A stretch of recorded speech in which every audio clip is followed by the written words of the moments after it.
Hey y'all, welcome back. Today we're checking out This is the most interesting building in Britain.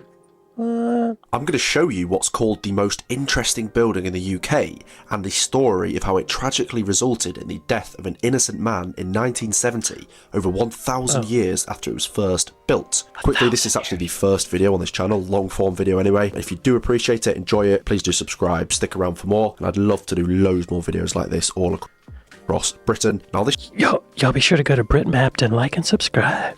Structure is extremely well hidden, and most people, even from the city, have no idea it's actually there. It's in the northern English city of York, and it sits behind the York Explore Library and Archive. Show me your number. I've heard of this York. You said it's a library? Library. Oh, there's a bunch of libraries. I'm sorry, which library, sir? I'm sorry, which one? The York Explore Library and Archive. There it is. It's right down to, of course it's in the middle of the city. Okay. Yes.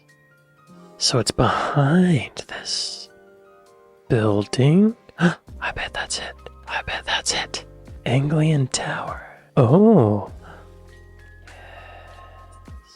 Yes. Most interesting, he says.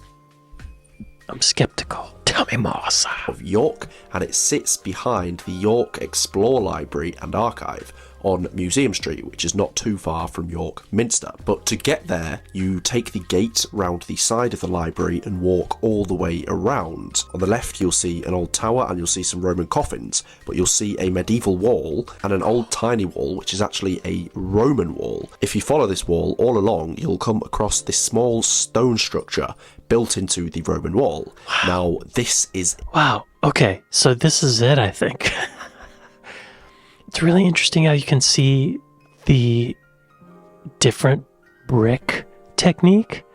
Like the old ones look like they're taking stones and just like putting mortar between them, but these newer ones, they look like formed bricks. Interesting. This small stone structure built into the Roman wall. Now, this is it. Though I can't say I completely agree, there is a good reason why Historic UK, who by the way claim to be the largest online history magazine in the whole of the UK, they said, "We have been lucky enough to visit some of the grandest, most historic buildings in all the land. Strange then that the seemingly inconsequential Anglian Tower in York tops our list of the most interesting historical sites in the country." I can't wait to hear the story. What's the story? English Heritage also say there are no parallels to this building anywhere in Britain, nor in the whole of Europe.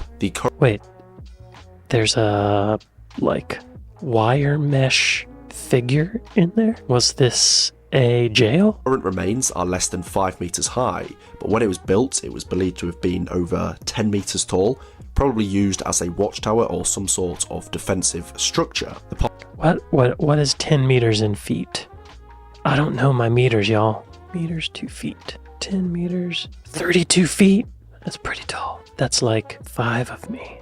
What you see at the moment would have been the lower floor, and you can see it's really just a crossing with 4 entrances or doorways going around. So there would have been, on top of what you can currently see, that's where the main part of the tower would have been, like I say, probably a watchtower or some sort of defensive structure. Now, I wonder if these metal bars were part of the original structure. I don't know. Here's where it gets interesting. Nobody actually knows the date of the structure, when it was built, but it's called the Anglian Tower, as most historians believe it was built in the Anglo-Saxon period, around the 7th century when King Edwin converted to Christianity, which was a major event in York's history in 627. Wow. This is why it's thought to be so special, because that would make it one of only 2 surviving secular buildings, which is a non-religious building, non-ecclesiastical building, from the Anglo times.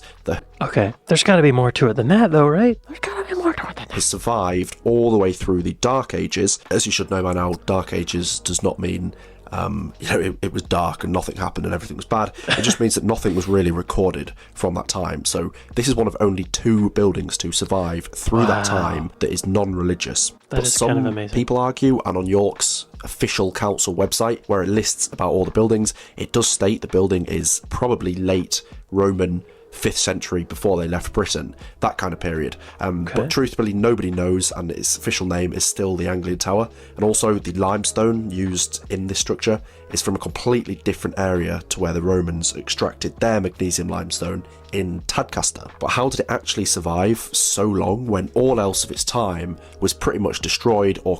Oh, so the limestone is from Tadcaster.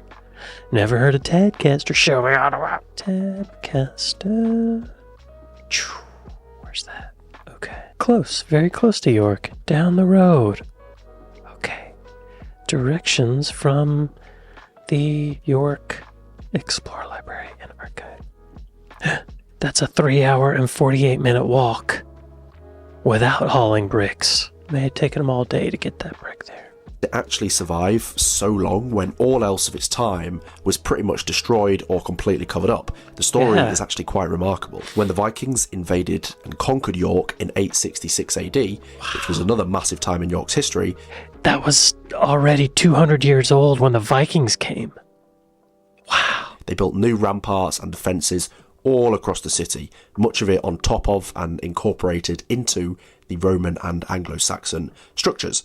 The Anglian Tower here was actually buried in mud, soil, rubble, as the Vikings built on top of it. And it wasn't until 1,000 years later that it was accidentally discovered. This was in the 1830s when workers were installing pipes underneath the city of York. They accidentally stumbled upon it. It was another 140 years before the site was properly excavated. Now, a kind follower, an archaeologist from York, actually messaged me, wrote to me, describing how a colleague who was working on the Anglian Tower had put his pick through a Roman coffin whilst on the excavation site. The coffin was lead-lined and the body had liquefied under the pressure, making for a rather revolting, gruesome experience, as you can probably imagine.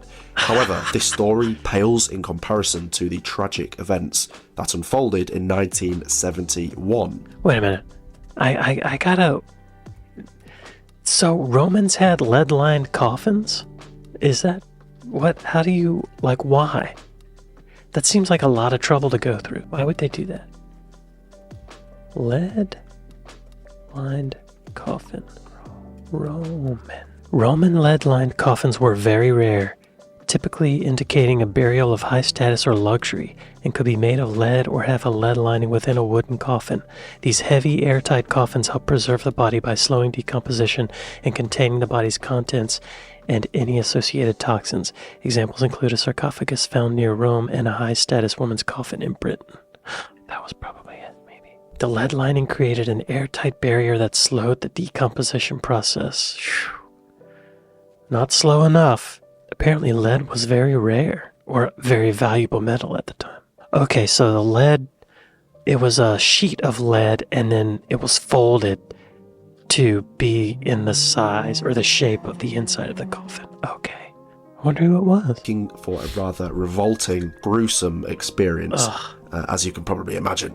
However, this story pales in comparison to the tragic events that unfolded in 1971. The project was led by a promising young archaeologist named Geoffrey Radley, who had worked on a number of notable digs. He was also a Yorkshireman. On this fateful day in 1971, Radley broke the main rule about working alone in a deep excavation, that you do not go in by yourself. So he went in during a tea break by himself, when of course he shouldn't have done, and the trench tragically collapsed upon him, and he passed away at the age of 34, ending his promising career far too early. This was well over a millennium after the structure was first built.